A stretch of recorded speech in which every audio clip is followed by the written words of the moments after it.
माननीय राकेश गायकवाड़ सर, राष्ट्रीय अध्यक्ष भारतीय युवा मोर्चा नई दिल्ली। माननीय राकेश गायकवाड़ सर, राष्ट्रीय अध्यक्ष भारतीय युवा मोर्चा नई दिल्ली।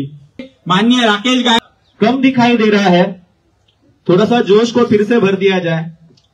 अरे बोल 50 से, अरे बोल 50 से, अरे मूल निवासियों का नारा है, मूल निवासियों का नारा है। आपका जो जोश है वो झंडा लहरा कर दिखाना है, और जो नारे मैं दे रहा हूं मेरे पीछे पीछे जोरदार नारे देने हैं, क्योंकि सिर्फ 15 मिनट की दूरी पर यहां से संसद है, 15 मिनट की दूरी पर है। आपकी आवाज वहां पर बैठे हुए जो गूंगे बहरे जो लोग हैं ना, उन तक आपकी आवाज पहुंचनी चाहिए। अरे मूल निवासियों का नारा है, अरे मूल निवासियों का नारा है, अरे मूल निवासी जागेगा, अरे मूल निवासी जागेगा।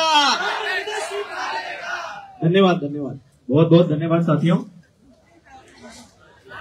आज आप लोगों का जोश देख के मुझे तो ये तसल्ली हो गई है कि नेपाल देश जैसी क्रांति करने के लायक हम हो चुके हैं, और ये जो नेपाल की क्रांति है ये हम युवा ही करके रहेंगे। लेकिन एक फर्क है, नेपाल में जो क्रांति हुई वहां पर जैन जी लोगों ने की थी, ये भारत की क्रांति हम कैडर जी लोग करेंगे, क्योंकि हम कैडर बेस ऑर्गेनाइजेशन चलाने वाले लोग हैं। उन युवाओं ने उनके देश की संसद को ही आग लगा दी, और जो भ्रष्टाचार के सबूत संसद, हम लोग संविधान को मानने वाले लोग हैं, बाबा साहब अंबेडकर जी को मानने वाले लोग हैं, हम संसद को भी मानने वाले लोग हैं। इसलिए हम लोग आंदोलन चलाएंगे, नेपाल जैसी क्रांति भी करेंगे, लेकिन संवैधानिक तरीके से करेंगे। तो साथियों, ये जो आज भारतीय विद्यार्थी मोर्चा के द्वारा 6 अक्टूबर को जंतर मंतर में आज हम लोग महारैली यहां पर करने जा रहे हैं, कर रहे हैं, और इस महारैली में जो हमारे विचार मंच पर उपस्थित सभी मान्यवर और आप सभी देश के कोने कोने से आए हुए साथियों का मैं यहां पर स्वागत करता हूं। साथियों, काफी महत्वपूर्ण बात है समझने के लिए कि आज इस देश में शिक्षा व्यवस्था का जो इतिहास है, ये एक बहुत बड़ा इतिहास है, क्योंकि भारत में हमें शिक्षा मुफ्त में नहीं मिली। भारत में शिक्षा मिलने के लिए 108 वर्ष का संघर्ष हमारे महापुरुषों द्वारा चलाया गया, और तब जाकर आर्टिकल 21A में, इंडियन कॉन्स्टिट्यूशन के आर्टिकल 21A में फ्री एंड कंपल्सरी एजुकेशन मिला। ये जो राइट टू एजुकेशन है, ये आर्टिकल 21A के तहत मिला। उसके लिए भी बाबा साहब को अमेंडमेंट करनी पड़ी संविधान के अंदर, तब जाके साथियों हमें शिक्षा का अधिकार मिला है। और ये आज हम देख रहे हैं, जिन लोगों को आर्टिकल 21A के तहत, आपको पता नहीं होगा, मैं आपको आर्टिकल 21A क्या है वो समझा रहा हूं। आर्टिकल 21A के तहत जो भी बच्चे जिनकी उम्र 6 से लेकर 14 साल तक है, उन सभी बच्चों को फ्री एंड कंपल्सरी एजुकेशन मिलना चाहिए। आर्टिकल 21A में लिखा गया है कि जो 6 साल की उम्र से लेकर 14 साल उम्र तक के जो बच्चे हैं, उनको फ्री एंड कंपल्सरी एजुकेशन दिया जाए, और ये जिम्मेदारी इंडियन कॉन्स्टिट्यूशन ने सरकार पर लगाई है। तो ये सरकार की जिम्मेदारी बनती है कि उम्र 6 से लेकर 14 तक सभी बच्चों को फ्री एंड कंपल्सरी एजुकेशन दिया जाए।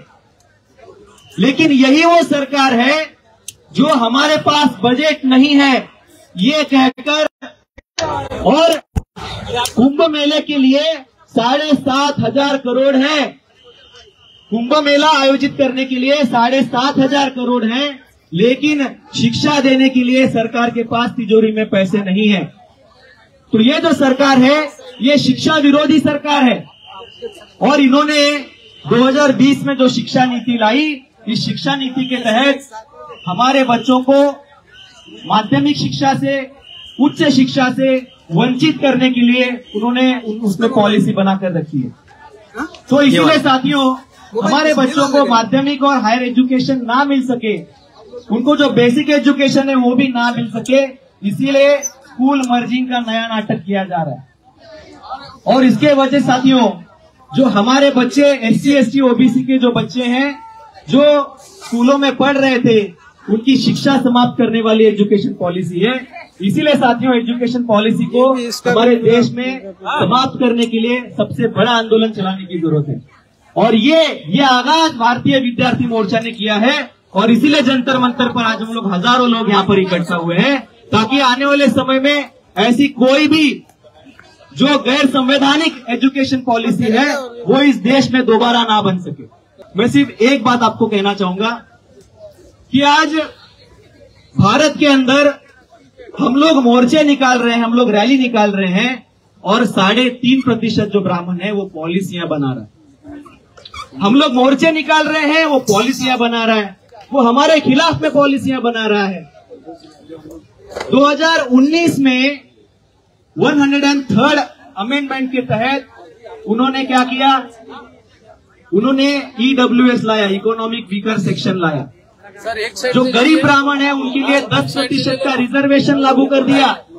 महाराष्ट्र में मराठा लोग आंदोलन चला रहे हैं आरक्षण के लिए, उनको ये लोग कहते हैं कि 50% से ज्यादा रिजर्वेशन नहीं मिल सकता, और यही लोग हैं जो 10% क्या कर रहे हैं, EWS आरक्षण लगा रहे हैं। तो आज इनकी व्यवस्था है, आज वो सत्ता में बैठे हैं, इसलिए आज वो लोग जो चाहे वो कर सकते हैं।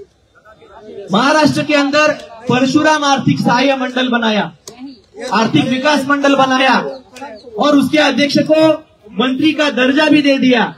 तो इसीलिए साथियों, आज वो लोग पॉलिसी बना रहे हैं और हम लोग मोर्चे निकाल रहे हैं।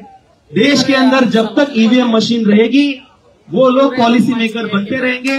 इसीलिए साथियों, हम युवाओं को भी, अगर देश के अंदर अगर सत्ता में बदलाव लाना है, तो हम युवाओं को भी EVM के खिलाफ में खड़े रहना होगा। तब जाकर साथियों इस देश के अंदर एक बड़ी क्रांति हो सकती है। और उन लोगों में काफी खौफ है, मैं देख रहा हूं। अभी जैसे हमारे हेम सिंह सर ने बताया कि ये दिल्ली की परमिशन लेने के लिए कितनी जद्दोजहद करनी पड़ी, वो लोग अंदर से डरे हुए हैं। पहले श्रीलंका हुआ, फिर बांग्लादेश हुआ, अभी नेपाल भी हुआ। कहीं भारत में कोई क्रांति ना हो जाए, कोई छोटा सा आंदोलन भारत की आजादी के क्रांति में ना बदल जाए, इसलिए उनके दिमाग में खौफ है, डर है। और ये डर अच्छा है, ये डर अच्छा है। इसीलिए साथियों, इस डर को बरकरार रखने के लिए आज हम लोग हजारों की संख्या में आए हैं। 6 महीने में और तैयारी करेंगे, और लाखों की तैयारी में, लाखों के संख्या में यहाँ पर जंतर मंतर पर आएंगे। इसके लिए आप सभी लोग साथ और सहयोग करोगे, ऐसी आशा शिक्षा रख के मैं यहाँ पर अपनी बातों को विराम देता हूँ। धन्यवाद। जय भारत, जय मूल्यवान।